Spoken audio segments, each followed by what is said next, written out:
Welcome to Shaping the New York City Skyline, the podcast that explores the stories behind the buildings that shape our city. I'm your host, Brenda Slochowsky, and I'm here with my co-host, David Shamshovich. Hello, everyone. Hey, David. Hey, Camila. Welcome back, everybody. Welcome. We just shot a wonderful podcast with our good friend Richie Zav. Well, I can't even begin to describe this guy's personality. You're all going to love it. And came into this with no help or basis. It was just he dove head first and made it work. Wanted to do development work and made his way into it after being a broker for a while. He made it happen. He explained a lot of things about construction and real estate. He mentioned one thing that actually most guests haven't talked about, which was the opportunity zones in the city. He's an influencer. He's on Instagram, and he creates and publishes these really great videos about his construction sites. How he's so hands-on in every aspect of his projects because he's the guy who knows the whole picture. He's an up-and-comer. As far as I'm concerned, he's a success. He's earning a living and he's doing development in New York City. And that's, to me, a success. But that's not enough for him, and he wants to grow bigger, and I'm sure he will. But in the meantime, let's enjoy what he has to say now, and I'm sure we'll have him back on the podcast as he evolves, grows, and does more amazing things in shaping the NYC. And without further ado, Richie Zav. Hello, everybody, and welcome to another episode of Shaping the NYC Skyline. This is David Shamshovich, and I'm here with Brenda Slochowsky. And Camila Almeida. It's a good day to be back. We've been getting some really amazing guests, and today is no exception. And this is a person who's actually inspired us to bring Shaping the New York City Skyline and Side and Shine to the video world. Why? Because he's an influencer, he's a real estate developer, he's born and raised in Queens, New York. He went to Queens Community College and got a degree in business administration, and also went to Baruch and got a continuing education in real estate development. He earned the Real Estate Development New York City's Youngest Developer Award, and I believe that was last year. Yes. Right? Very nice. I want to welcome everyone, Mr. Richie Zav. Woo! Thank you for coming in. We really appreciate it. Appreciate it. Thank you very much for having me. Richie, we're so excited to have you, and we've been watching your videos obsessively on Instagram, and such a unique person, because nobody like you in this industry exists. And one of the things that I think really struck a chord with me and your videos is there's not a lot of information about construction, about development, about how to break into this industry. But you've decided not only to become a developer, not only to master the stuff, but to then share that knowledge with other people in the form of hundreds, maybe even thousands of videos. Yes. What was that? Why was that inspiration? I'll tell you, I'm big on authenticity. And so what inspired me getting into this business was, you watch a lot of people on Instagram, they're like, and they sit down on these cool couches and t-shirts, and they're in their shorts, and they're like, I own these 700 units in Michigan, Wisconsin, Denver, Connecticut. Ironically enough, how do you know if he's telling you the truth, and he's always in a podcast, and he's never on site, and in New York, everything's public record. And I realized that the more authenticity I brought to the table, the more people were attracted. And people in our industry got a little bit upset, why are you telling the secret? And so, the authenticity really drove me to expose every detail. And, my first few videos, and they were horrible, and I left them up so that I can remind myself how bad I was. Do you remember what they were about? Of course, piles. It was really bad. And I didn't know how to do editing, CapCut, or any cut, play. It was just basically Richie has to speak perfectly for 60 seconds without stuttering or tripping on any rocks. And you're walking, and I'm flopping, and I have so many good bloopers. It was all on your cell phone, though, too, right? It's all on my cell phone. Everything's on my cell phone. I like it on the cell phone. Again, authenticity. People are like, get a mic to block out all the construction noise. I don't want to block out the construction noise. I saw you just yelling in the middle of the street. Yes. That's what you're not. You have these guys that are very monotone. That's not development. There's no way, man. Yeah. You got 400 guys on the construction field. You're going to talk soft-spoken. You're not going to be in this business for more than a day. Yeah. How many developers do you think are really hanging out in the trenches with the construction workers? I would say from every 10, 1.5. Yeah. I know that my father-in-law and my brother-in-law, they're on the site.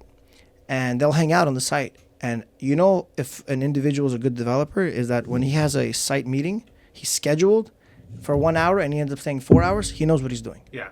Because something went wrong that only he could figure out or that only he could coordinate. Because the contractor or the PM or the CM or the owner's rep is not going to get all 4 engineers and the consultant on the phone at the same exact time. There are other developers that will sit pretty from the computer. They just hire really good project managers. And that formula works, but it's less effective. And I promise you, if it was their own money, not investor money, because investor money is easy, you chill. You're not sweating it out as much. When it's your own money, you're going to sleep on the construction site. Yeah. One of the things that you and I discussed briefly, and I want to touch upon this a little bit more, is this actually has been a good forum for you to gain investors and get people interested, right? You're not specifically advertising for investment, but because of the notoriety you're getting. Some of them have gotten the idea to contact you because how's that been working? I was 23 years old when I got into development. Who's going to give me money? Baruch Hashem, my father's a photographer, and my mother was a computer programmer. They did the best they could. They don't have millions of dollars. They didn't have $1 to lend me extra because they were too busy raising my family. And they did well from where they came from because they were immigrants and had zero. They bought a home. They put us all through yeshiva. Baruch Hashem. I'm not poor. I didn't grow up in the slums, but we didn't, my dad said at 18 years old, congratulations, Mazal Tov, you graduated high school. You want to go to college? Go to college. You want to go to work? Go to work. It's on you, kid. And you decided to go to college. I went to Queensborough Community College. I worked for a company, LLD, Lev Leviv. He's one of the largest philanthropists in my community. He's a billionaire. And they took me under their wing. I did 3.5 years with them. And in that time, I met a lot of successful individuals. And I was basically mentored to some degree by him as well. And he was a very respectful, honest, reputable businessman. And that's one of the biggest lessons I learned from. His name is Greg Safiev and his wife. Is just be honest and things will come back to you. Reputation is a real thing. Yeah, it is. I then asked him, I said, yo, you don't mind? I'm going to become a real estate agent and let me see if it works out. And he's like, I'll support you. And I did that for 3 years. So what made you want to go into the agent business, to be a broker? What was that? Well, I always was inspired by architecture and design. And, you walk in Manhattan, and today I was driving in the city, and I was like, looking at all these buildings, and I was like, yo, this is so beautiful. You like to shape the New York City skyline? That's what you're telling me? Yeah, I would love to shape. I mean, let's be humble about it. I haven't done anything 20 stories, and I haven't shaped the skyline. But I promise you, I will do it. Whether it's building a shack or building a 100-story building, it's irrelevant. The fact that you are creating housing, you're creating buildings, and you're adding to the stock, to me, that's shaping. I got into the business and the broker business. Well, first of all, you got to make money. And I needed to pay for college. And I'll be honest with you, I didn't take out student loans, but I found it easier. Go make $2,500 or $3,000, whatever it costs to pay that, instead of break my head in the documents. And till today, I'm not so good at that. That's why I hire people that are better than me, such as you guys, at what you do. But it wasn't enough. I had a team. I had like 15 people. And it was one of the times that I was doing probably, at that time, the best financially. What were you doing? What kind of work were you doing there? Residential. I built a team. And we had I figured out a way to get a ton of rental leads, a ton of sale leads, a ton of listings, and I got a driver and I coordinated everything, and I was able to sit in the office all day, just kind of chill and do the main showings, and I was probably booking about $100K a month. And then I said, you know what, I wanted to transfer firms, so I wanted to. Where were you? Which? At that time, I was at Naseekers, and I knew that Ryan was going to leave, and the firm wasn't really putting anybody out. So I said, if Ryan leaves, we might be in trouble. So I kind of took a little bit of a jump. So I had friends in Elliman, and I went down to 575 Madison, and basically you needed to know someone to get in. So I got in. And they made me downsize on my team. They gave me a lot less resources, but they have like a 2-week process where they do a background check on you. And I kind of left abruptly. So I said, yo, I'm out. And so for 2 weeks, I sat home. And on the third day, I was just scratching my head bro, you got to do something. So I started making calls. I'm like, what am I going to do? So I called a friend of mine. Hey, what's up? I'm going to go to the auction. Maybe we buy and we fix and flip something. All right, cool. How much you want to put in? 300. Great. 2 minutes later, he calls me. Yo, my boy wants to put in. I'm like, shit, 150, just diluting me? He's like, nah, 300. Great. Even better. An hour later, yo, another guy wants to come in. 300. I was like, okay, good. And so I wasn't sure the exact amounts. I got the operating agreement set up, which, by the way, till that time, I didn't know what operating. Yeah, I was going to say, how did you know what an operating agreement was? I didn't. My accountant said you need an operating agreement, so he provided me a very blanket one, which I changed because that was not the right one. It was an accountant who gave it to you. And then I opened up an LLC, which I didn't know what an LLC I'm was. glad you read it to begin with. We get to the bank, everybody writes me $1 million check. Now, some people could watch this podcast and be like, well, not everybody asked somebody to give $1 million. Not everybody wanted to put people together to get the million, so make the first phone call. And I did. And that's when my journey started, because I went to the auction houses, and you're buying blind. You're bidding. You don't know the title. You're not allowed in because there's tenants there. So what are you going to, like, trespass? No. And you don't know what violations are unless you know. So this thing's just, I really played a little bit of luck. I did gamble. And I learned when I got hurt. But I was buying shit in the auction houses, and before I could leave, I was making $100,000. You were flipping it right then at the auction. On the spot. What kind of properties were these? Single family, multifamilies. In Queens, Brooklyn? I almost bought a hotel in Manhattan. Oh, wow. I just backed out because I was a little scared. So You really learned by diving headfirst into this. that was me. Yeah. When I bought my first development site, I got a referral to an architect, and the architect said to me, okay, so we had our conversation, I'll send you a proposal, and I only spoke to one architect. And I said, okay, so I already convinced myself, I have some sort of communication with him that I felt was normal. I'm going to use this guy. So I said to him, what's my next steps? In the meanwhile, while you send me a proposal, is there anything proactive that I can do? He said, yeah, you got to get a survey. What's a survey? And you're like, what? I was like, so who am I going to ask questions to? He's like, no, it's called a property survey. And I'm like, you're like Survey Monkey. Property survey. And then it's just Google translated it. And I'm great. such a fucking idiot. The survey says. You're 23. You're 2 days into the business. Yeah. Of course, you don't know what a survey is. Are you holding these properties or are these? So I held a lot of them. So that was the thing. You don't know. Do I refinance? What's a refinance? How do you do that? How do I pull out money from this? How do I do my math? How do I know if this is a profitable? I was just doing it, buy, maybe put in a couple bucks, and then sell, and then that's my spread. It's a good thing you didn't know more, because I don't know if you would have. So that's what I said to myself, and that's what I want to say to this podcast as well. For somebody that's trying to get in, don't do too much homework, bro, because that'll push you away. Actually, dive in deep, because the more you understand how many variables you are, being a real estate developer, there has to be something wrong with you.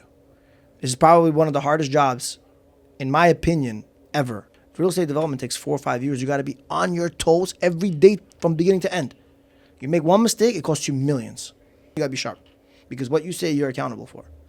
And so I learned when I bought these houses how to evict tenants, because I bought a house. I'm like, shit, I just put $1 million down, and what am I going to explain to my investors? I bought a $1 million house, and I can't make money on this. It's occupied. It's occupied. Congratulations, we bought a house. Oh, how much we making?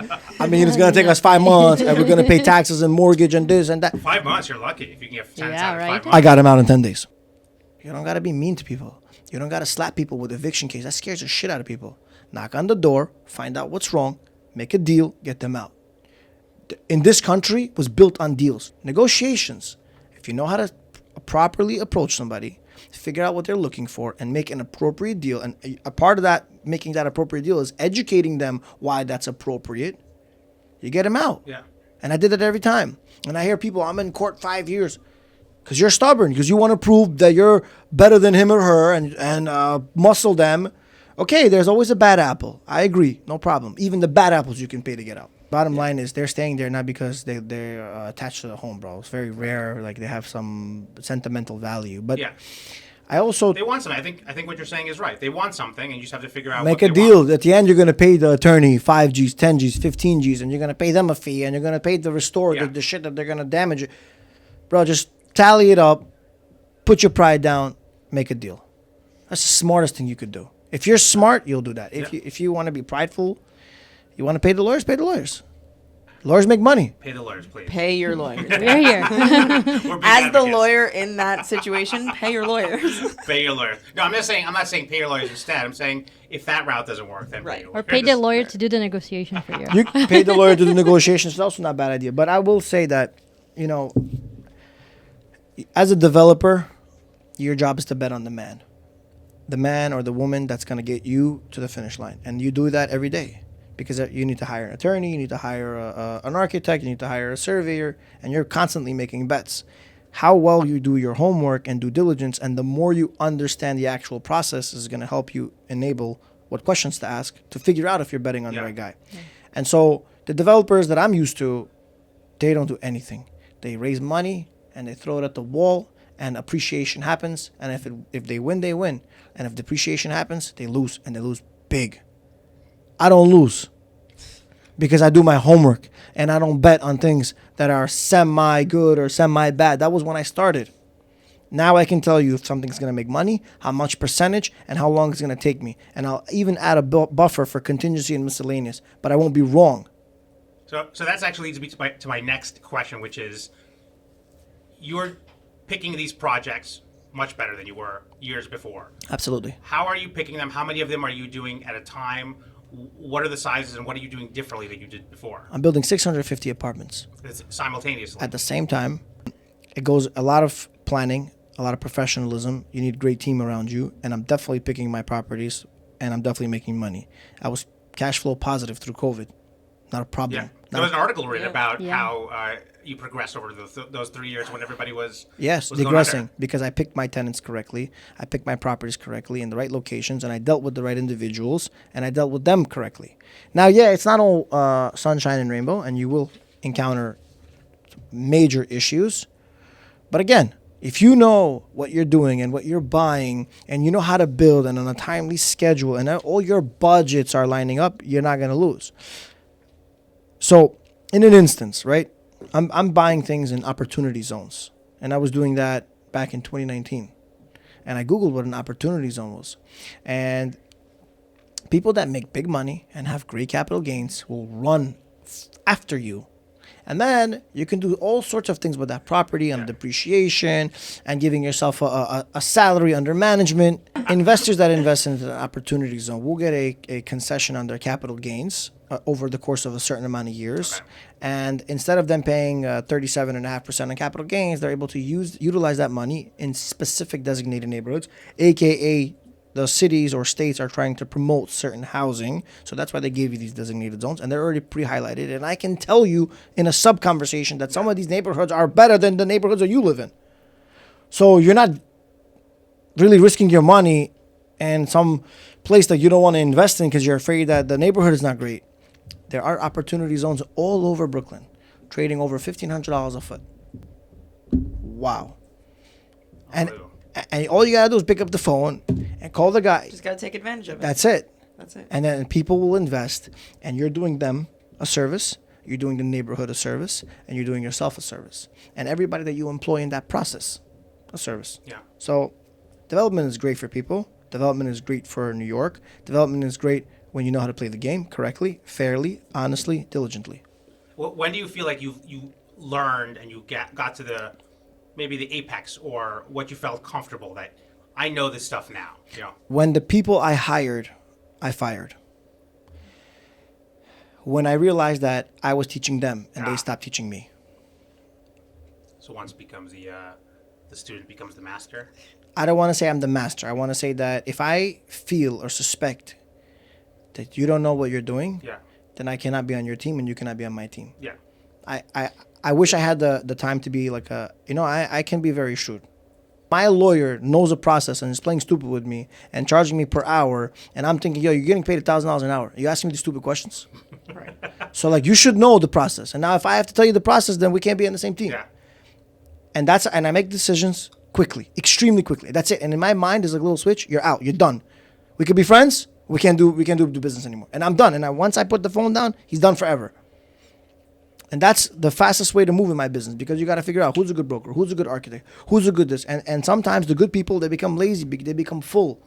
And you have to rotate. Everybody needs to understand that they need to be held accountable, and you could be replaced.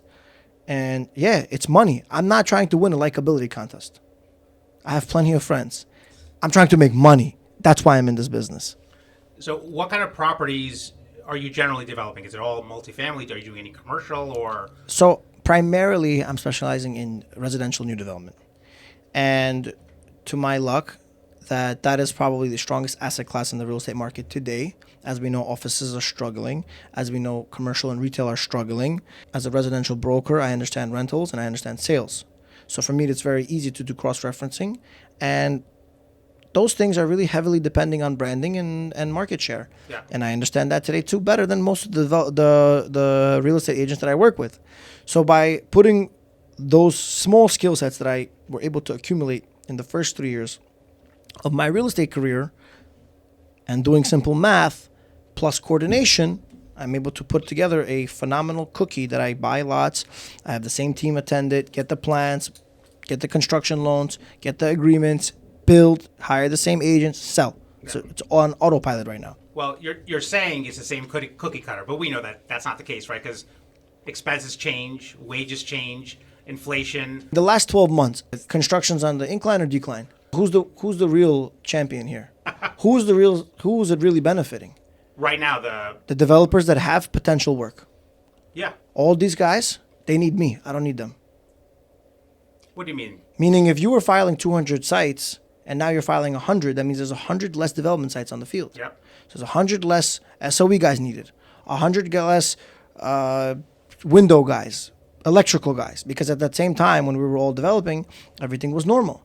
Now construction has severely scaled down and all the contractors are fighting for the same work. Yeah. So contractor A and contractor B, where both of them were busy, are not busy, are now calling me. Rich, what's up? Oh, you remember me? Hey, what's up? How are you? So, I mean, this is interesting. My friend, I need work. But your price is expensive. No, I work with you now. I make you a deal. I'll make you a good deal, right? Do you want to make a deal? No problem. I'll send you my proposal that I got. These are my terms. You give me that price, and I can pay you on a percentage of work completed. Meaning I'm not upfronting you, not a penny, bro. You coming to my side, you doing the work, then I'm paying you. How did that benefit me? So developers are, the construction cost is up. Where? Nobody has any work. Overseas, they need us to build so that they can fabricate and manufacture and ship over to us. So they're also struggling. Yeah. Everything is down. This is all illusion.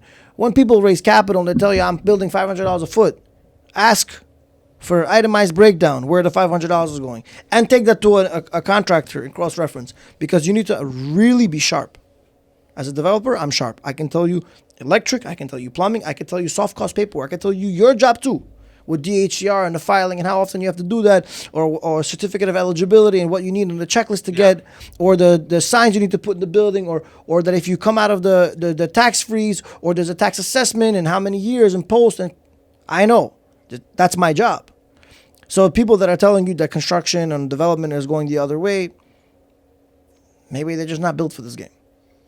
Do you expect that the exact same good fortune that you had before, which I think is an interesting thing that you mentioned, which is all these contractors, subcontractors, they're going for the big developments, right? Is that going to change or shift if there's more? I don't know what the effects are of the new law, but maybe there'll be more development now that'll make it harder for you. I'm just asking. Most developers are not going to hire new contractors at that scale. If I have 100 apartment building, 100 unit building, I'm not going to hire a person that I've never dealt with, because I'm essentially betting on $100 million on this individual that I have never done business with. Most likely, I will hire someone that I've already worked with and help them gear up to the challenge. That'd probably be easier. Yeah. And so, yes, the 485X that's coming out will definitely boost construction. It also essentially has an advantage for those that have current lots and current relationships. And yes, there can be an increase in material, as we experienced in COVID, due to supply chain. So things have to make sense. Just to go up because of the word inflation, no. I don't think they're selling so much plywood that there's no plywood left. I don't think that they're selling so much joists or so many aluminum windows. It's so in demand that it needs to go up 30%. Like I said in the beginning of this podcast, 5% more, 5% less, understandable. 20%, 30%, there needs to be a significant catalyst as to why that's happening. Yeah. How do you learn those numbers? How do you learn what's within the norm of hard or soft costs and what contingencies you have to put in place? How did you come up with that? Is it just doing number of projects, looking at the numbers, doing the underwriting? Is that how you learn? Or are you looking at other things to figure this stuff out? So that's a great question. On my first project, I didn't know. I took a napkin and I wrote down land, construction, exit, cost. That's it. And I said, okay, that I need to beef up, that I need to beef up, that I need to beef up, that I need to beef up. And then when I ran my first project, I rolled up my sleeves. Now I can tell you every single number. It's a comparison. Like when you do shopping for milk, grocery store A sells it for that, grocery store sells it for that. There's a spread, and then you negotiate. Some people are like, I'm not going to negotiate in the grocery store. I go to the pizzeria, Pizza Pro. I go to the guy on a Saturday night, and it was a madhouse. The guy's putting 100 pies out. I go, yo, anything that anybody ordered that didn't pick up? Yeah, I got it. $5 I'll give you. You don't know until you ask. I mean, He gave me a whole pie for Not $5. Yo, no, he's going to throw it out. He will throw it out, or he's going to hope to God that somebody that got a half pepperoni, half bacon bites, kosher, is going to order that thing. I'm like, bro, it's going to sit there. You want $5? I'll give you $5. I'm already here picking up a pie. He knows me. Boom, we made a deal. You make a deal. So, yeah, everything is a price per square foot. But if I tell the guy I'm going to give you 650 apartments, I want you to do my superstructure for X amount price per square foot, and I'm going to keep you busy for years. You don't have to look for a guy. And I've done business with him, and I paid him every single time on time and in full. He wants to work with me. I promise you he wants to work with me. So how do you get into your group? How do you impress someone like you that they know what they're doing? I know you like to work with the same people, it sounds like, but obviously other people come to you and they want to get that work. How do they impress you so that you'll work with them? So I get like 500 messages a day. It is a No wonder little. you didn't call me back. Yeah, no, I call you back. I'm joking. I did call you back. I know, I'm joking. I don't miss calls. I take it seriously. In the beginning, it was much easier to get my work as to now, because now I'm really betting on an individual and their behavior. I don't want to work on anyone's terms. I've been there, I've done that. When I got into this business, people were treating me like an asshole. And they weren't picking up the phone. I mean, I had one project. Who wants to work with one guy with one project? He's like, yo, and it's like a kid. You don't understand anything. So I'm begging you to do business. Yeah. Those days are over. And all those guys that didn't want to work with me are biting their hand right now. And all the guys that did are benefiting a lot. Like my architect took all my jobs in the Brooklyn area. I probably gave him $500,000 in business, and he's eating now. People are calling him. Yeah, the business slowed down. Work with me. He's like, I don't want to work with you. I have plenty of business. How good is that of a feeling? Yeah. That's pretty good. And I want to see the guy's behavior. I want to understand. I do give like a lot of what if scenarios. So I tell you, David, I want to do an upzone. And you say, okay, it takes about 18 months. But I say, what if this goes wrong? And what if that goes wrong? And I give you a lot of what if scenarios, and me and you go back and forth, and you're like, there's no guarantee in life, Richie. Okay, thank you very much. Without you, I knew that there's no guarantee in life. I wanted to hear that, listen, in this instance, I've had this in this situation, and we figured out a way to take a certain step to benefit our odds. It doesn't mean 100% you're going to get it, but a more probable scenario, you'll get it. And I want to understand probability. And if I see that the odds are more in my favor than whatever challenge I'm facing, it's a no-brainer. But if I'm speaking to a guy and he goes, yeah, your neighbor doesn't have to sign a cross-access with you. That's not an answer for me. The answer is, by code, XYZ needs to be done. You need to protect this property. Theoretically, he can make your life a miserable hell, but I could do certain things in litigation, However, your best interest is to make a deal. I want to be informed what step A, step B, step C. And then in step A goes wrong, what's the protocol and what's normality and what you can bring to the table. Those guys I want to work with. And when I get 500 messages and somebody goes, I do painting, I do development, I do this, I do that. Congratulations. So does the rest of America. What differentiates you to me? And a lot of times I'll be like, okay, I'm located in this and this part of Brooklyn. Come now. I don't have time for him now. I want to see his response. And he'll be like, oh, I am busy today. Right. Okay. Everyone's busy, so you're not able to delegate that task, and I don't want to run into that situation later. You can already get that. If he answers the phone and how he gets it, I'm available, I'm not available, you want to do business with a guy like that. If the guy says, yeah, I'd love to work with you, but, he gives you 4 reasons what, Yeah. don't work with me. Yeah. It's all about experience and personality. Personality That's is- really what For you're sure. looking at. Listen, this is a team effort. There's about, without exaggeration, 5,000 variables that go into a development site. Don't give me a problem. Provide me a solution so that we can get to the finish line. And if I get there, And if I get there, you get there. And by me getting there, that means I get paid, you get paid. If you don't get there, I don't get there. So it's in my best interest that if I hire an SOE individual, a supportive excavation with a superstructure to go foundation and vertical, it's in my best interest to pay you, because if I paid you, that means you got the job done. Yeah. If I don't pay you, you didn't do anything. So how do I win in that situation? When you're paying your vendors, they appreciate. Like he's not Totally. like he's not stingy.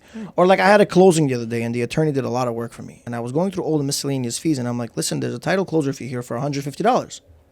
He goes, yeah, and I said, but it's also being charged to the buyer. He goes, yeah. I said, that's not how it works, bro. Title closer comes out for 3 hours. He has X amount of time. He gets paid. That's his daily rate. He shouldn't be double dipping. So, okay, it's $150, no problem. Then there was another fee regarding mortgage recording tax that the title guy had to do. I said, he's charging me and the seller, the buyer. We negotiated that. Then the contract price went down a little bit, and therefore the brokers get $60 less. Okay, but then I said, you did a lot of work for me. And I said, in my opinion, you know, I know that you kind of shook my hand and you're a principal guy, but, you know, let's give you a fair market rate of $2,500. So, yeah, it's not that I was being stingy. I caught the mistakes, and I paid my guys well. So that when I call at 2 o'clock in the morning, all of my vendors will pick up. Yeah. You prepaid your property Oh, taxes? wow. Yeah. I think you're the only person in all of America. never who's heard You're of done gonna that. anyone doing pay that. it. We're going to pay it. Okay, and you're sitting on $7 million. You're gonna hold the 2,000. Oh, yeah. Right. You're gonna hold the Yeah. 2,000. Okay, the bill has to come. Do just pay it for the year. Yeah. Done. Finish. One less thing to worry about. If you Depends on could, the bill. you know how you know if someone wants to be successful, is if they could do a task and they do it immediately and they don't push it off till tomorrow. That's how you know someone's on the money. Somebody's like, you know, I'll put a reminder on October 6th. I have to pay property taxes when it's due, and then October 6th, you don't know where you're gonna be. Wife's gonna be giving birth. You're gonna be on a roller coaster. You're gonna be closing a $100 million deal, or whatever is gonna pop up. You might not be available for that. Yeah. Do it right now. You have 15 minutes. Boom. Set it up. Delegate it. Be done with it. And that's the same way you need to do your RFIs. Same way you need to do your amendments. Same way you need to do attorney general comments. Same way you got to get appliances. Same way, all of it. So how do you, with 650 units, how are you keeping yourself organized with all these tasks? You need to be organized, and you need to understand how to delegate. And when you put systems and processes in place, you never have a problem with these things. So initially, it's always hard to get that run. But when you have the right team and you have the right coordination, I could build 1,000 apartments at this rate. I just wanted to allocate some time to my wife. So Yeah, nice I'm of sure you. she's super happy about that too. she's actually very unhappy that I'm working this much. Well, so the party you're doing actually is for the Rockaway, right? Which is a condo building. Can you just tell us more about that, how that came about? Oh man, that project is so sexy. Oh shit. It actually is. You should check it out. I was looking at some of the I promise images. I promise you there will not be another site like this in that neighborhood for many years to come. Basically a site that I bought after I bought a rental development site. So I bought a development site and I'm like, yo, the neighborhood's good. And I started to do my development for the rental, and I went vertical and I had a ton of interest, and I started doing more market analysis, and I'm like, yo, this is a great neighborhood. People are running away from Bushwick. $1,100 a foot is expensive. $1,100 a foot is expensive. And people don't want to pay $1,100. So I said, yo, Rich, we have a demand issue here. And there's no condos here. Now we have a supply issue. So I said, shit, go raise some money, figure this out, and you could really get like ahead of everyone. And I got all my buyouts done during COVID, and I built price per square foot immaculately, and I have a very meticulous personality that I want things to be done the right way. I feel like my development sites are a direct representation of me. Well, they are, right? It's like an artist's portfolio, right? People see what kind of projects you did. That's your reputation. And so I'm afraid for an individual to come into my site and call me out on something, and if they're right, I need to learn from that. But if I could be right by putting a little bit of effort, then I will show up and I will fight with everybody until I get what I want. And I bought this site, 75 by 100, still relatively new in the business. I got plans and I got certain deductions, and I started to get creative. And this was one of the first sites where I started to argue with all my engineers, and they would provide me plans, and I'm like, no, do this. It's not possible. Do it. See what happens. And they got it done, and it worked in my favor. I said, okay. So there's no real one way to do something here. And that's when I started to push the envelope with my structural engineers, my architectural engineers, my MEPs, and my contractors. Yeah. And in that process, by the way, this project qualifies for a 421A-16. So I was going to ask you that question. So the reason why I pause is because I know that you know how hard it is to get that. So that, I was, Yes. so you're exactly what we're learning. It's nearly impossible given the criteria for 421A and Come what- to assessed me. value? I make it possible. With a $65,000 or less for the assessed value? per Average. unit? As an average. So And it has to be less than 35 units. And so you have 3 buildings, right? 3 separate buildings because you need to sell out every single apartment in 1 year. So instead of making one building at 24 units, I divided it into 3. Smart. So 8, 8, and 8. I said, shit, if I get one building sold, I'm still ahead. But I got a 20-year tax freeze. And instead of those real estate taxes being on those 1 bedrooms at $500 a month, they're $50 a month. Wow. Unbelievable. I'll tell you, if anybody can get it done, it's you. This project, for me, needed to be perfect. And I needed to implement in certain neighborhoods that you can get 3.5% closings, and certain banks offer based on affordability. And I love the AMI spread, and I love the low affordable. And I said, one thing left. With a beautiful woman, you need to dress her well. And that's what I did. I put all of the most immaculate finishes as best as possible. Truly, truly, truly. I probably could have saved a lot of money and retained it. But instead of making a profit, I wanted to make a portfolio piece for the community. So I spent a lot of money making this thing look great. And I'm not going to make a whole lot of money, but I promise you the quality and the brand will live forever. Yeah. So you eat long. And that was what I did here. With the double pane aluminum windows, everybody does PVC. When there's no pergolas, I put pergolas. Where they don't do backsplash, they do those little subway tiles. Uh-huh. Yeah. I matched the stone and I gave it a waterfall. Where they don't even do overhanging cabinets, I did a nice pantry glass closet. Where they don't have pendant lights, I put custom pendant lights. Where they have 4-inch white oak floors, I put 6-inch long planks. Oh, beautiful. When they do regular size windows, I did floor to ceiling, window to window, wall to wall. Where they don't have smart homes, I put smart homes. Where they just have a regular shower, I put a regular and an overhead. Yeah. Where they don't have nice tiles, I put groove 24 by 48 long tiles, Yeah. slab style. Where they have regular vanities that are 30, I got custom 36. You've thought of it all. Yeah. I did. I don't want to be sentimental, but is this a little bit of a love letter to your career so far? Like No. This is almost like your culmination of all the years of learning. This is me saying I'm coming for all you developers. You better put your game up because I have product better in Ocean Hill than you do in Williamsburg. In terms of 421A, we had 3 that we got. Only one of them actually got it. One of them dropped out because they wanted more units, and the other one wasn't able to hit the assessed value, and now they're fighting it, trying to lower that value. How did you know? How are you on the money on that, particularly in Bushwick? Why Bushwick is still Okay, so there are a high couple cost things. area. I didn't integrate a parking, which will add value to the assessed value. Agreed? Integrating parking? Yes. Yeah. Okay. I didn't add an elevator, which will add value to the assessed value. Agreed? Yep. Okay. Having 2 bedrooms versus 1 bedroom has an addition to assessed value? Having a 2-bedroom? Yeah. Yeah. So I did all once. And I did a walk-up with no trash compactor. So I did all the little details right, but I took one more precautionate step. There are 2 very predominant tax consulting companies where most of the people work with on these smaller scale projects. I went to one of which that will not write you a tax letter unless you're on the money. And when I called them, they said, I'm not taking this. I said, why? They said, you're not getting this tax payment. I said, that's not your problem. I'm paying you for services. Do what I'm asking you. Rich, I'm not going to give you a tax letter. I'm going to charge you $2,500. It's going to be a waste of money. I said, okay, take $2,500. Okay, he takes it. And because he's doing it on the money, and he adds a little bit conservative cushion for himself. Yeah. He takes it and he calls me, Rich, you're not going to believe this. You did. You qualify. I'm like, I told you that, bro. Don't tell me what I already knew. And I'm telling you, that was quite a... Did you know what kind of gamble it was at the time? yes, because I had all my... Listen, I know that it has to be less than 34 units. I know that it has to have a $65,000 average assessed value. I know that you got to get all the units in contract in the first year. I know that you have to wait and pay HPD $3,000 per unit. I know all the little nuances. How do I know that? Because I asked a million times. Yeah. I understood the variables. But the performer works without it. It's just sugar on top. Because if I don't have the tax payment, you're still paying $500 like my competition. It only helped me to get it, and it put me ahead. So I said, what's my risk here? And by the way, all buyers there's an affidavit. They understand that there's a chance you may not get it. So I took all the correct steps, And I understood that I'm not building something that above 34 units with an elevator and a parking lot and a trash compactor and a super and all these little technicalities that bring up the value above 65,000.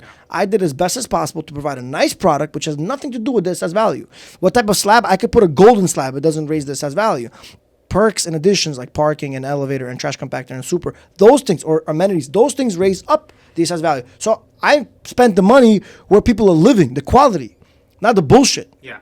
And of course I knew I'm going to get it because the assessed value of there is averaging at 42,000. I have a 30% spread. Of course I'm going to implement it to my advantage. And I said, shit, I wish I knew about it earlier because I could have rebuilt all of Brooklyn under this damn thing. No, you would have, because people were mostly terrified to do it because there was no guarantee and it might not underwrite. So if you're underwriting and this is just gravy on top. They don't know how to underwrite.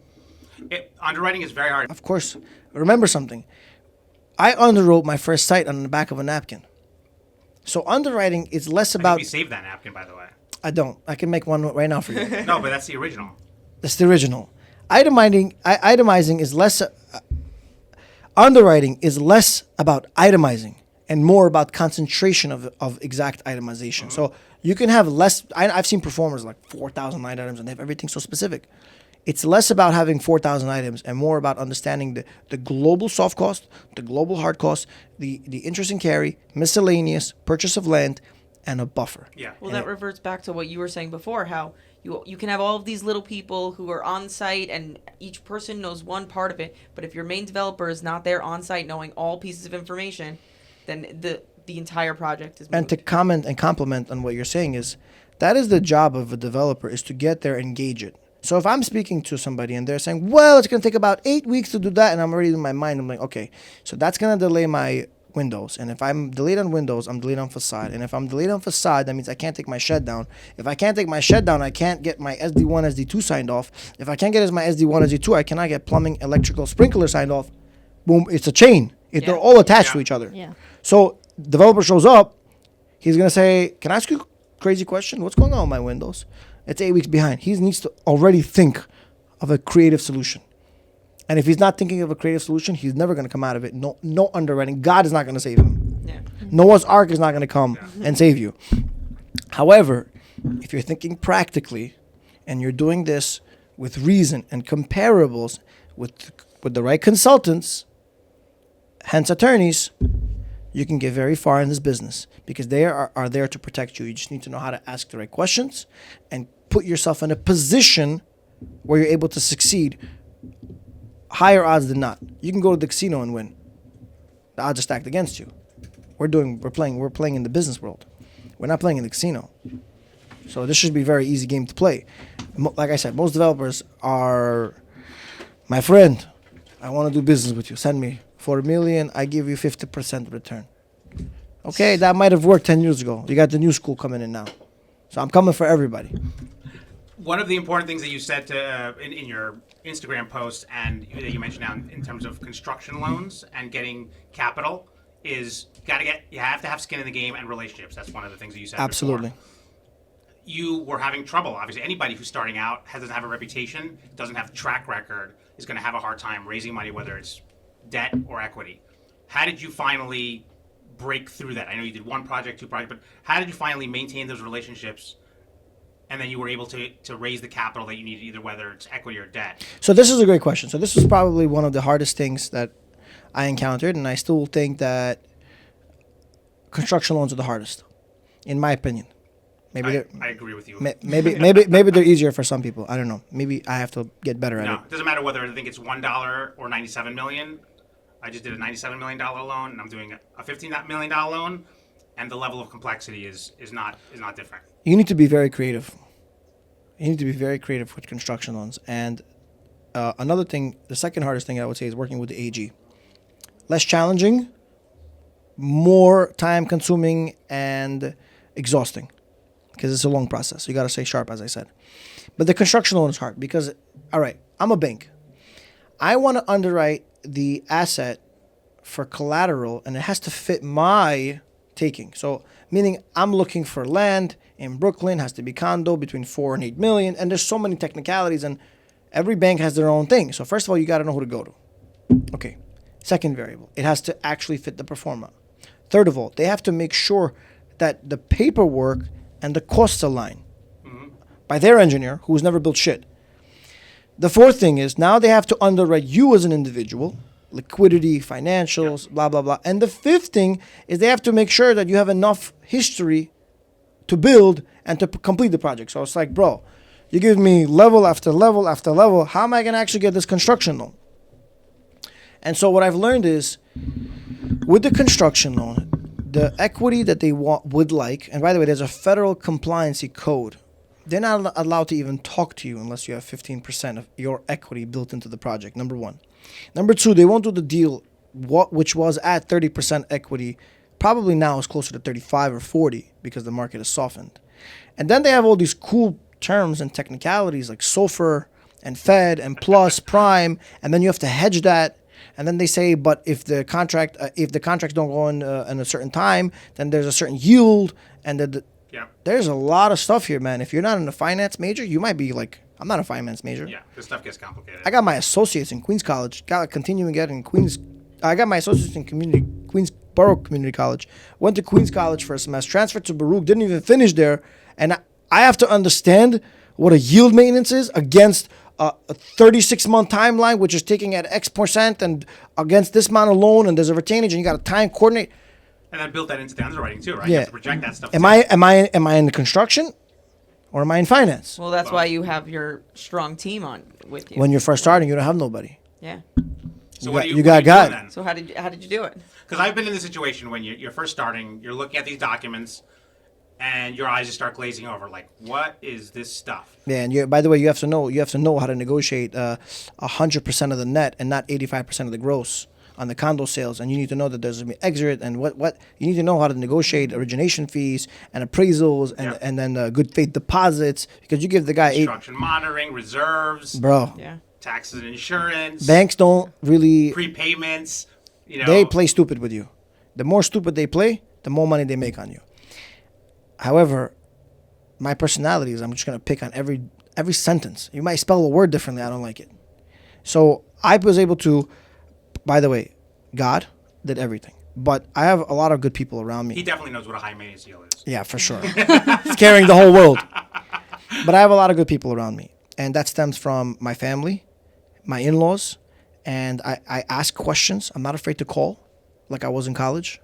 I picked up the phone, and my brother-in-law has done a ton of these construction loans. And I'm like, Mike, can I ask you a question? X, Y, and Z situations in front of me. How should you think I should handle it? And he'll give me his take. And I may not agree with it, but I've just listened to his advice. And a lot of times I do agree with it. And my brother comes from a Wall Street background, and I'll ask him to put together an Excel sheet for me that basically will explain to me the curve and the yield and how long I have to live on this loan. And then I'll speak to my father, and he'll tell me, Rich, you always have to have a cushion. You need to be safe. You need to always plan for unaccounted things, even though no matter how accurate you are in life, things may go wrong. And I built the project through COVID. The world stopped, and I built the project. Yeah. How are you going to underwrite that? Force majeure, yeah. Yeah, and I have Everybody's building in COVID now. Everybody was building in COVID since 2019. And what about if a war breaks out? And I have that now built into my agreements. What can go wrong will go wrong. Yeah. What can go right will go right. So you need to be able to be prepared. And the truth is I didn't know until I did it. And I was very careful. And that's why I was so tough with all my vendors. Because they try to slap you with a change order. I'm like, nah, bro. No. They're like, what do you mean no? And then my father-in-law, I remember we were sitting down, he's like, have you had a change order yet? And I'm like, no. And he laughed at me. He said, okay, so get ready. And he was right. Change order is a real thing. So I've learned to mitigate that, because the more unforeseen conditions you don't account for, and the more you allow them to happen, the more out of budget you will become. And it's your responsibility to be on top of the game, to get to the finish line in a timely manner. And that's why you got to show up and be present in every conversation, in every conference call, every day, every email. People are picking up my emails. I read every single email because I have a different style. If my insurance broker is going to say, yeah, I'll get it done tomorrow. No. Yeah. Get it done now. And then all of a sudden his answer is, okay, maybe. Now I understand he can do it. He just doesn't want to do it. He's got to go play tennis. Alio, I got the X amount of money on the line, bro. You want to play tennis? Go be a professional tennis player. Let somebody else do the job. And you need to be able to push the pace and push the momentum. And you're not going to get it all right. And you will go over budget and you will have problems with the financing and you will have that.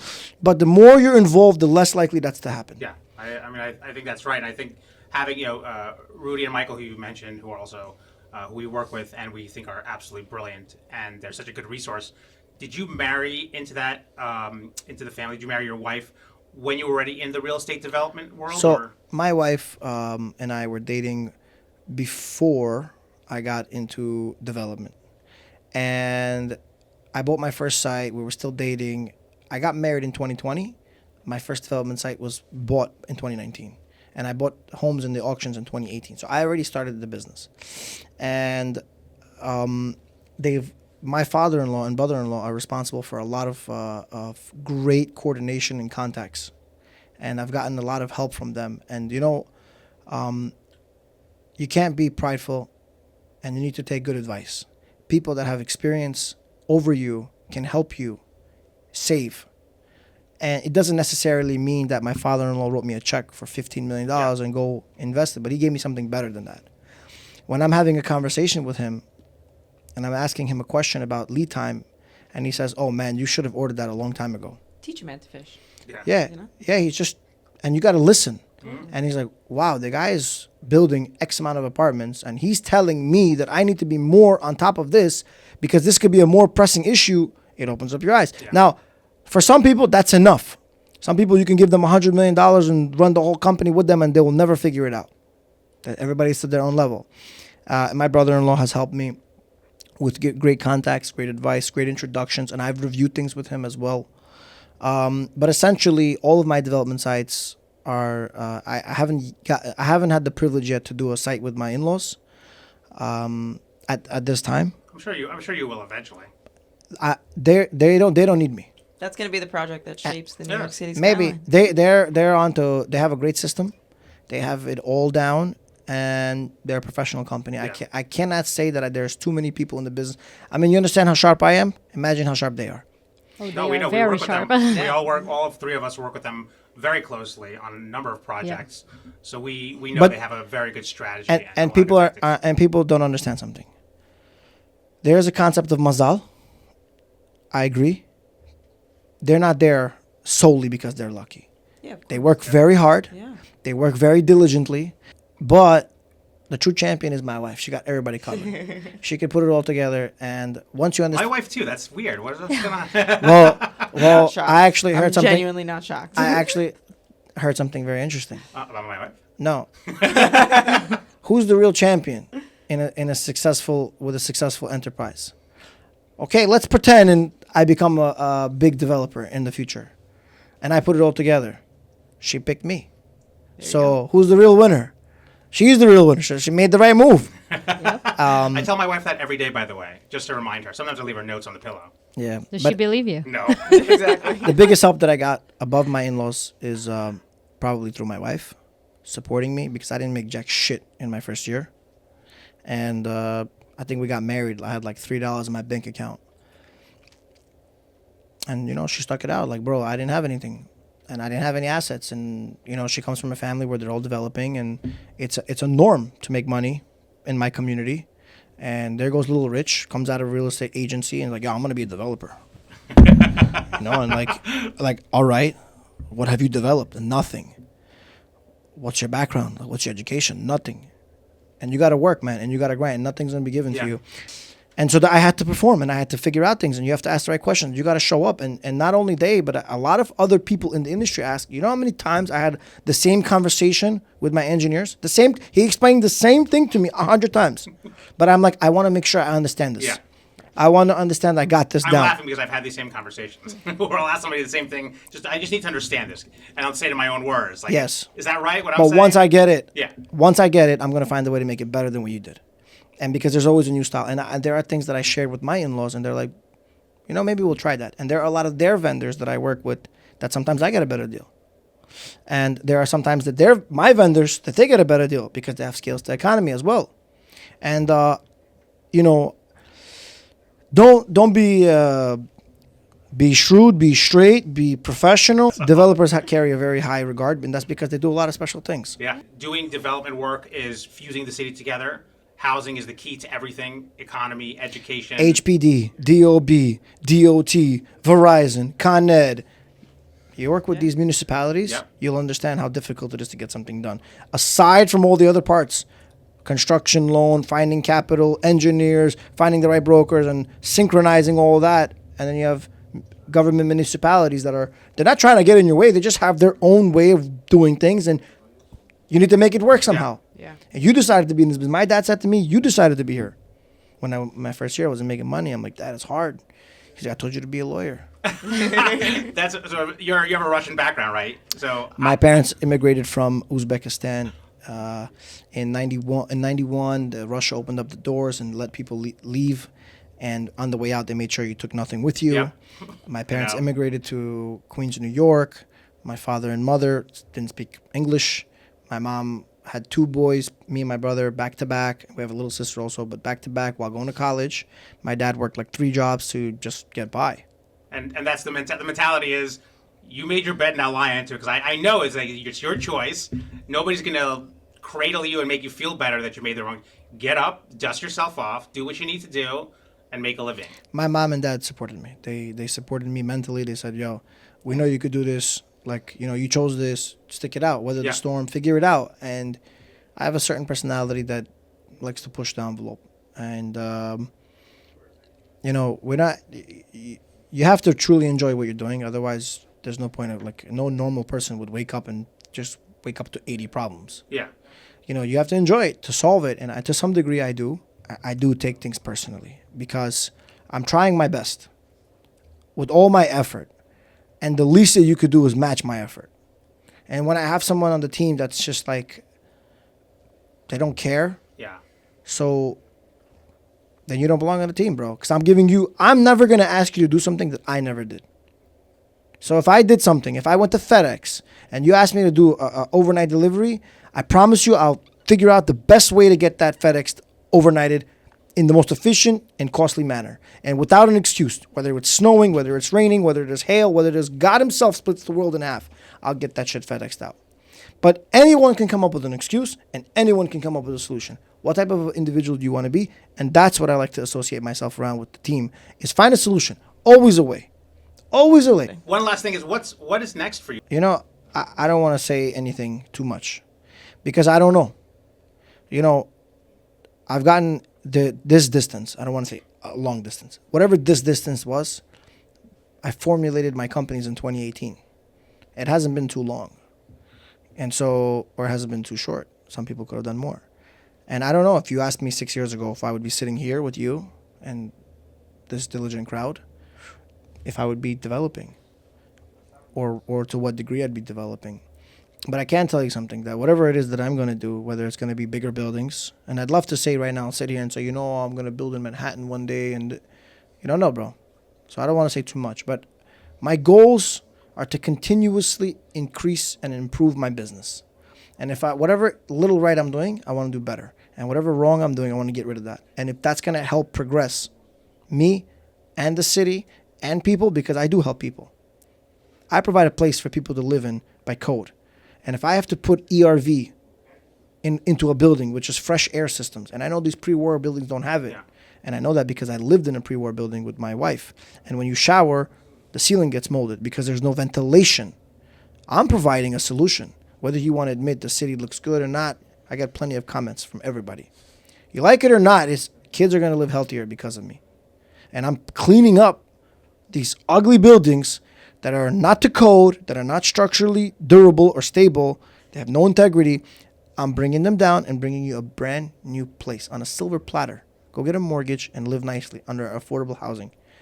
You live like a king compared to how I grew up. Because where I grew up, they don't have affordable housing. You got to go make money and pay for an apartment, and that apartment's going to look like shit probably. Yeah. So do it the old-fashioned way, no problem. But we ended up putting together a great team. We have very good people we work with.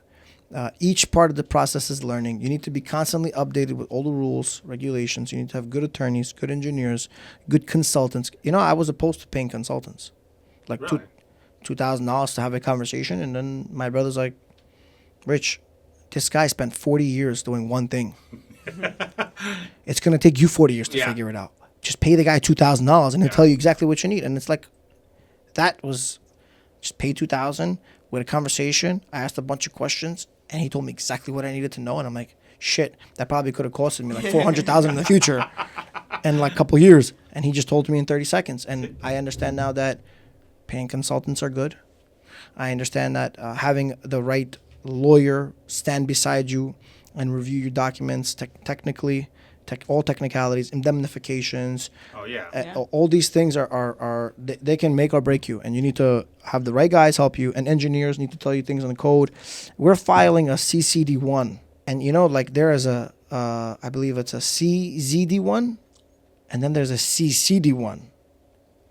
And I spoke to someone that's been in the business for 30 years. And they're like, do you mean CD1? I'm like, no, bro. It's CCD1. Like, there's a thing where there's a construction code determination. And he's like, what's that? And I'm like, that's how you know he hasn't gotten that far. Yeah. Because I've pushed certain envelopes and certain buttons, and we're trying to get some stuff done. But bottom like line... a request for determination, whether you're building something per code, something proposed, is that what that is? Generally, everything is subject to interpretation.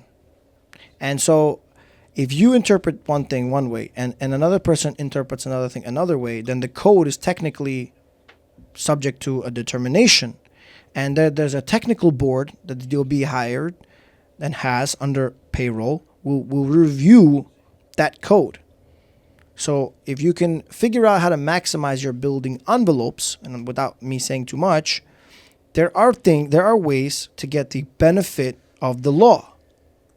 As someone that has a litigation experience, you're basically enhancing your odds because something is written in a way where it's leaving you enough room to figure out a loophole. That is the artistry of a developer. This is the value. My job is not a middleman. I'm not a coordinator. I'm not a babysitter. Yeah. I need to figure out how I can take all of these steps into one shortcut. That's an art. Yeah. And that happens in every industry every 10 years or so. Someone will figure out a niche and they'll bang it out and they'll make a ton of money. And then by the time everybody figures it out, they'll close it. So you got to be in and out at the right time. Yeah, that's right. And we've learned so much from you. And I want you to tell people your handles, where they can find you, because the content that you produce, some of which you're producing as we speak, is phenomenal. And you really stand to learn a lot. I could just watch it all day, and you can learn so much. Even if you don't get all of it, you have resources. You've given them buzzwords, right? Like phase 1, that's a buzzword. What is that? Even if I don't get it from your video, I Google that. I know what that is. It's an environmental report. What's a geotech report? I don't think I've ever heard somebody in an Instagram or YouTube video talk about a geotech. And you don't talk about it at length, but you mention it so people know that it exists. Go look it up. Go figure out what it is. I will add one thing. Remember, I started this for authenticity. And the more people that I can help and I can show you on my phone, I've made a lot of people a lot of money. And sometimes you just need to give somebody a little push and a little bit of light. And 80,000 is nothing. 800,000. There's 8 billion people in this world. There's 9 million of them running around in the tri-state area. 80,000 is a little drop in the bucket, but I will tell you that the more that I can help the individuals, and I took like a 4-week break from Instagram because we had Passover, my wife gave birth, so I just wanted to give Congratulations. Thank you very much. We had our second girl. I wanted to give myself a little bit of time, but I feel like I'm Michael Jordan in 93. I'm trying to think of the year. I'm in high school. Maybe 94, I don't remember. I think it was probably... And he said, or maybe 96. Yeah, I think that's like... And he said, I'm back. I'm back, baby. I'm going to go nuts on the media. I'm going to go crazy on all my content. I'm actually going to dive into a more a volatile, descriptive way of development that's never done before. And I'm going to include lots of specificity. I'm going to show camaraderie on the sites. And all of these things are going to synchronize where the level of development will be more appreciated on the front end and on the back end. And definitely, I have implemented some things like the Real Estate Club. It's a WhatsApp chat for professionals that are seasoned, that have great certificate of insurances, that have been vetted by me, and that can provide 3 references with an annual due to get in. and this chat is running millions of dollars, and people have been can I get it? No. Just because you're in the business doesn't mean you belong in the chat. How can you get into the chat if anybody listening wants to apply for it? So I'm not going to share too much because I don't want too many people in the chat. Understood? Yeah, and I'm like, every time I put up a post, like maybe 800 people message me. Oh, wow. So I'll Well, choose. tell everyone where they can find those posts. Okay, so I put them on my Instagram, and the handle is Richie Zav, RICHIEZAV. And that's my Instagram, and that's my YouTube, that's my Snapchat, that's basically everything. The WhatsApp club is a club that I opened up. It's basically you have to DM me, and I have to interview you to see if you qualify, and maybe you'll get in, because I have 130 members in there, of which 4 billionaires and over 8,000 apartments in New York are being developed from this chat. Oh, wow. Unbelievable. We're controlling the market, guys. We're controlling the market. I'm repeating. Listen, yeah, if you want to get in on the ground Shut floor, it down. Shut it down. That's Shut the it down. group to be part of. Yeah, Richie's an educator, and this is one of the reasons we started the podcast, do same thing education, and also making sure that people understand how hard our clients and developers work, and how difficult it is to build in New York City, and how hard everybody works, the diligence that you employ, and the 5 or 6 different aspects you have to do, from finance to construction to negotiation to social to therapy. Like, you're doing kind of everything. And congratulations, because Thank you. You've made it, right? No, I didn't make it. You've You're made it, on my your friend. way. You're on You're on your way to You're Guys, on your way up, I but promise you've made it. I haven't done anything Well, yet. good things to come. When I make it, I'm very vibrant. We'd love to call you in a year or two and invite you back, see the new things you've learned. You're such an interesting person, and you've learned so much. I really admire that persistence and that just breaking it. Like, you didn't have anybody who was feeding it to you. You said, I'm doing it, and you did it, and you fell on your ass a couple of times, and then you just picked yourself up and did it. It's just like, it's an amazing story, and one that resonates with lots of people who are self-made people who didn't have that background. So if anything, I can congratulate you for that. Thank you. And Before we go, before we wrap, because people on my content are going to watch what I have to say. Of Just course. quickly, can you tell me a few words of some of the services and consulting that you offer in case they ever need your services? Oh, I appreciate Hit that. it, Dave. That's very, Hit it, Dave. It's only a few million people going to watch this video. Well, for all you 86,000, we're Sign and Shine is a boutique real estate law firm in New York City. And we're primarily known for real estate tax exemptions and also inclusionary housing. So mandatory inclusionary housing and voluntary inclusionary housing, where you get a zoning bonus, although that will change a little bit because of the City of Yes zoning is going to change all inclusionary housing sites from inclusionary housing to universal affordability preference, which you won't get a bonus, you'll get 20% extra to put in affordable housing, and you can only use that for affordable housing. But that's the kind of work we do. We also work with a lot of other HPD programs to get Article 11 for rent-stabilized buildings, and other programs within HPD, including certification of no harassment, cure applications, things like that. I do transactional along with Brenda and Camila, who are also in the inclusionary housing group. Transactional, we do purchase and sale agreements, license and access agreements, which you're familiar with, construction loans, zoning lot mergers, sale of inclusionary air rights, all that good stuff. And then we have a condo and co-op group that does no action condos as well as for sale condos. And we have an amazing group of people. And basically, a lot of the development stuff that you do, we can do soup to nuts. I was also going to add that basically what they do is they're specialty lawyers for the real estate industry. For those that are watching, not closings. All the behind the scenes of upzone, all the behind the scenes of getting a tax abatement, all the behind the scenes of negotiating a construction loan or negotiating with the attorneys that have that are representing the neighbors. These are the individuals that can help you. I really appreciate you gals and gents for your time. Yeah, we And appreciate you thank you for coming. coming in. Thank you Yes. for coming. My pleasure. I'll be here tomorrow. We have an office for you. For Welcome sure. back. Appreciate it. Well, everyone, that's our show. Thanks so much for listening. And of course, don't forget to subscribe. Also, don't forget to leave comments, because we love to hear from our audience, right, Brenda? Yeah, feel free to reach out at info@sideandshine.com or visit our website at sideandshine.com. We really look forward to hearing from you. You could also reach out to David and Brenda at dshamshovich at sideandshine.com and bslochowsky at sideandshine.com. Those are lengthy last names. You can just find us on our website. That's right.